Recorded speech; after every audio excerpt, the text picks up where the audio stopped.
Hey guys, welcome back to Dede's Mediterranean Kitchen. Today I'm going to be making a dish that I've received a lot of requests for. It's called Kibbeh or Kibbe, depends on how you'd like to pronounce it. It is made of a cracked wheat berbil and meat. You can form them into little patties, you can form them into little balls, you can flatten it out in a pan and cut them into small triangles.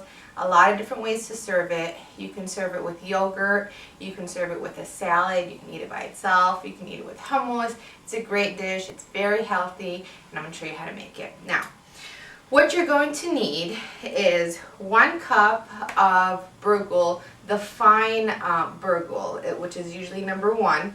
You want to soak it for about 2 hours ahead of time in some water. You just want to rinse it out, pour off the excess water, and just let it soak. It's going to practically double or 2.5 times in size, just like that.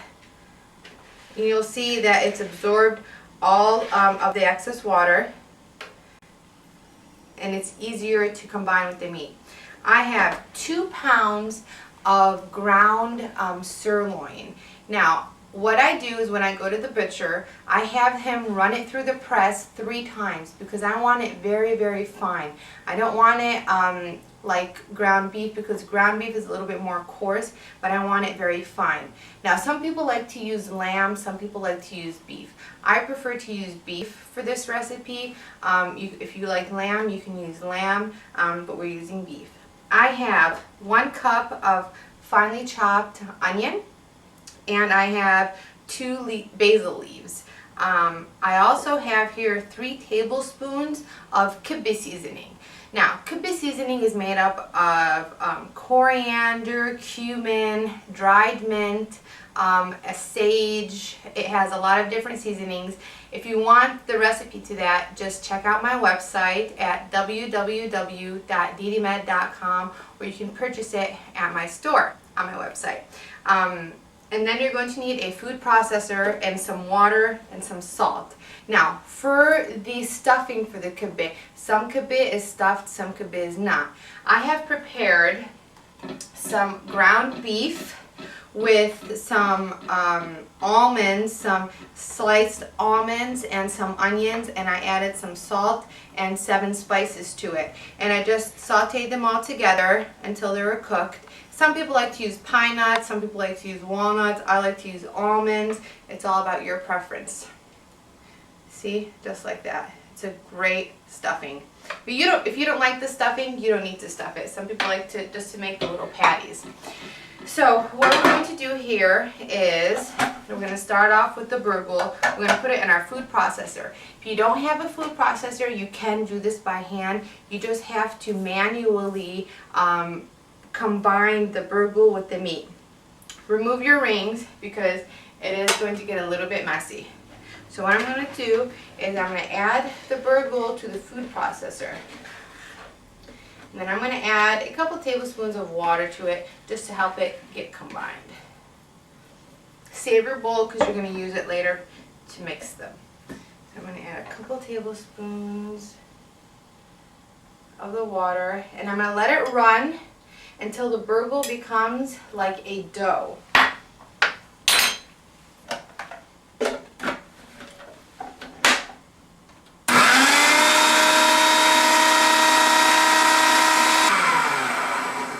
Okay, so I let it run for about 2 minutes, and you can feel that the berbil is now sticky. It's almost like a dough. What we're going to do now is add the ground beef to it.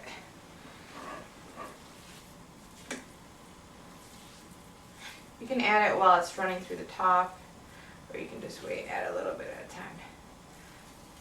If it doesn't all fit in the food processor, that's okay. You can combine it by hand. I just want to get this mixed really well and very fine. Let it go for another 2 to 3 minutes.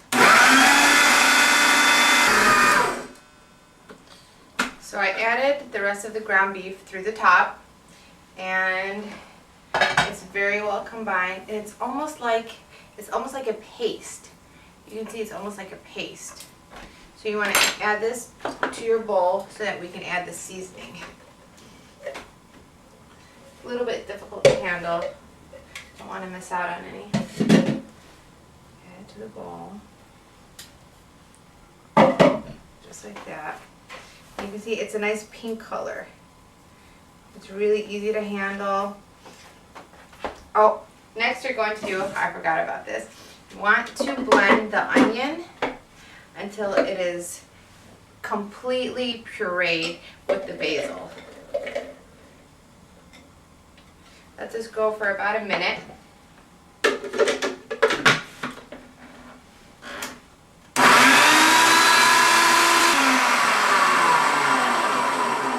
While the onion's mixing, I like to add just a little bit of the Kibbe mixture to it so that it, absorbs all of the onion. So let it go and add just a little bit.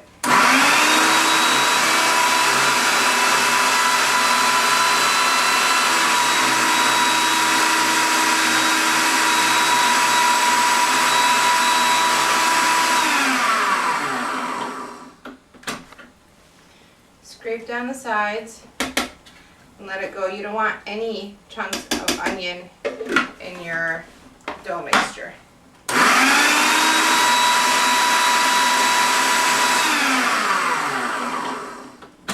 Okay, so we have that done. We're just going to add this to our mixture. And then we're going to add the seasoning and the salt.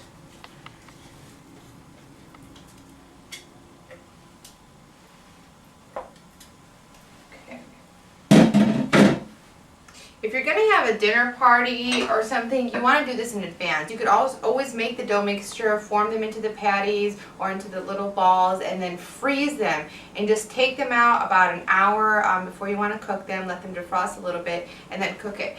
My mom used to always do that when we were kids. She would make kibbe ahead of time, especially before the holidays, freeze it so that she didn't have to work during the holidays. So here I have the Kibbe mixture, which is the berbil, the ground beef, and the onion, and I've added the Kibbe seasoning. To this I'm going to add about 2 tablespoons of salt.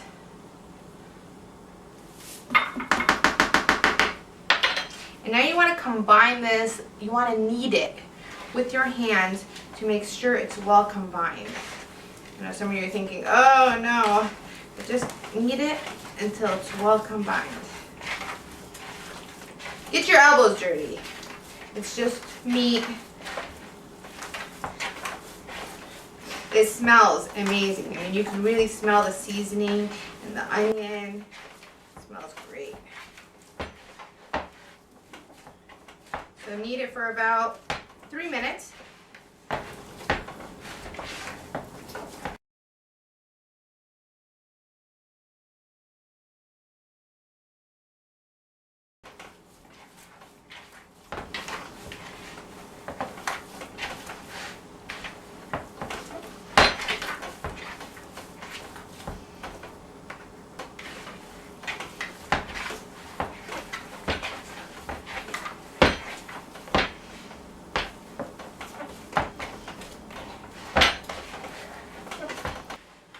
So I kneaded this for a couple minutes until it was well combined.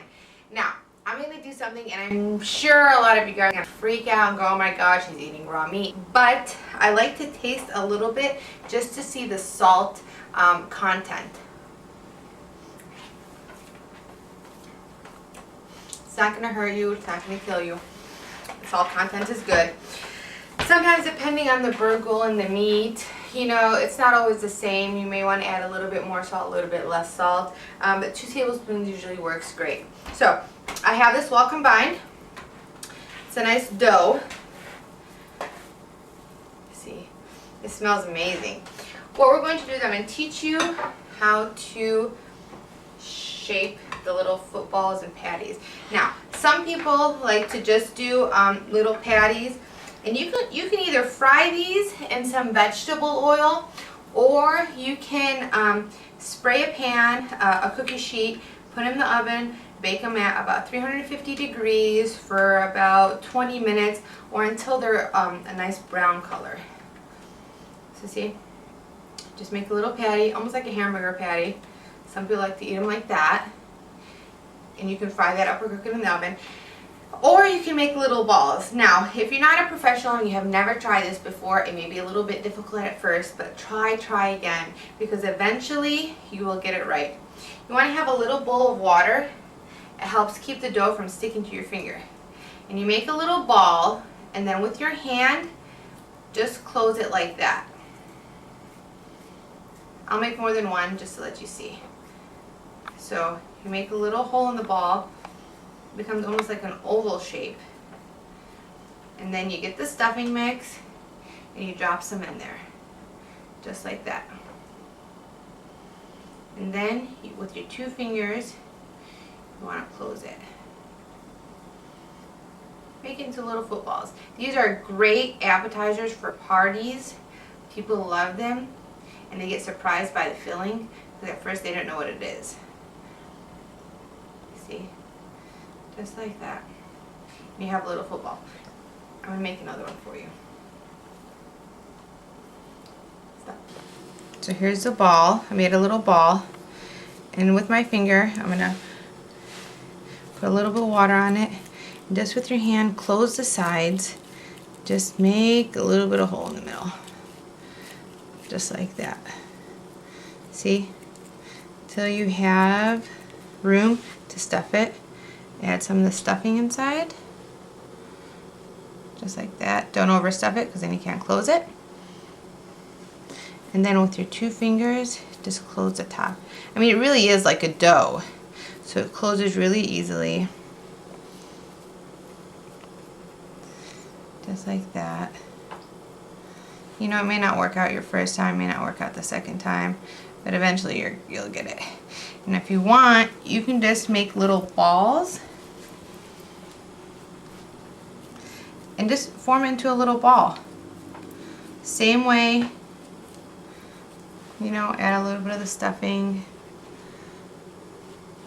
And just close it up.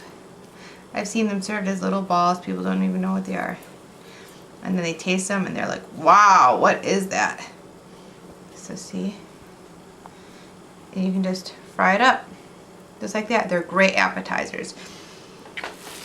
Now, there's another way to also make kibbe. Now, you can also make it in a pan. What you want to do is get a nice round pan. And I like to use some shortening on the bottom of the pan. Shortening or butter, either one, doesn't really matter. I just like to line the pan with a little bit of shortening.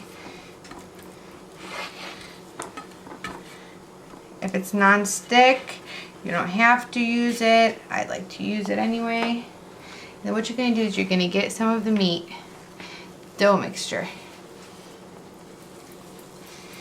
And you're going to flatten it out in the pan. So just like that.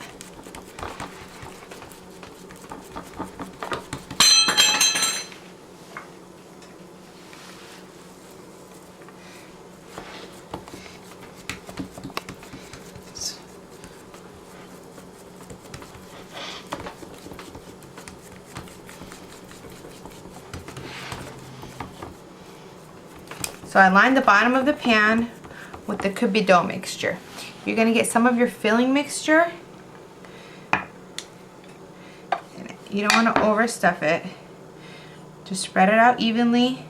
And then we're going to add another top layer of the kibbe mixture. They're going to be like little, like sandwiched kibbe. It's really great. But when you do the top, get a nice chunk of it. And then flatten it out with your hands. It makes it easier to lay out and flatten the top. Just like that. Just flatten it out. You don't want it too thick. I would say you want it about an 1/8 inch to a 1/4 inch in thickness. So you don't want it to be too overwhelming. So just like that, press it down, and then do the same until you cover the top.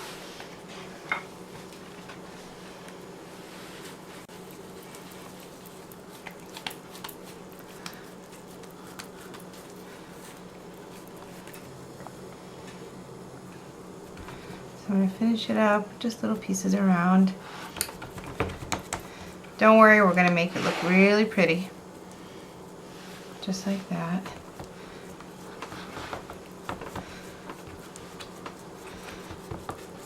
It's good to have some water nearby. It helps smooth out the top. Just like that.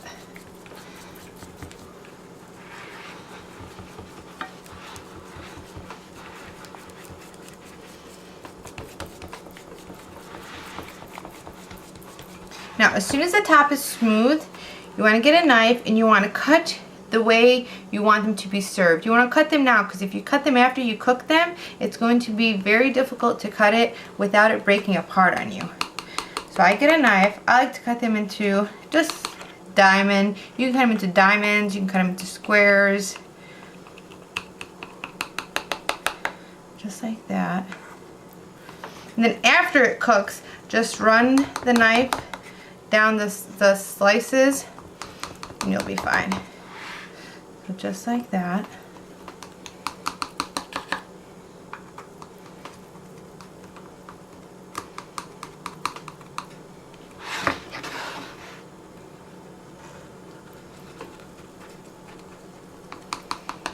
And then after you cut them, you want to top it with some oil, either some olive oil or vegetable oil, just on the top, just so it gets a nice brown color.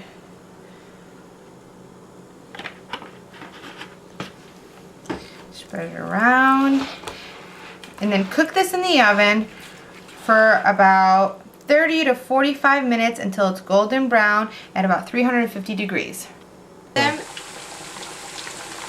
So I just dropped them in some vegetable oil on medium heat, and I'm just letting them brown. See, just like that. They're going to end up getting a nice brown mixture. I would say for about 4 to 5 minutes until you see that they're a nice brown golden color. You want to stand by them. Don't walk away because you don't want them to burn. Now, I finished frying them, and when I took them out of the frying pan, I put a paper towel just to absorb any excess oil. You don't want your food ever to be oily. So I have my little footballs, and I have my little patties. And I like to serve it with a little bit of yogurt or some salad. It's really refreshing with salad and yogurt. And I have my little balls. I made some just little balls. Now, if the shapes don't look like what you want, just keep trying. If you want, you can make some, fry them up, see what they look like after you fry them. Keep trying, don't give up. This is a very, very, very wonderful dish. Your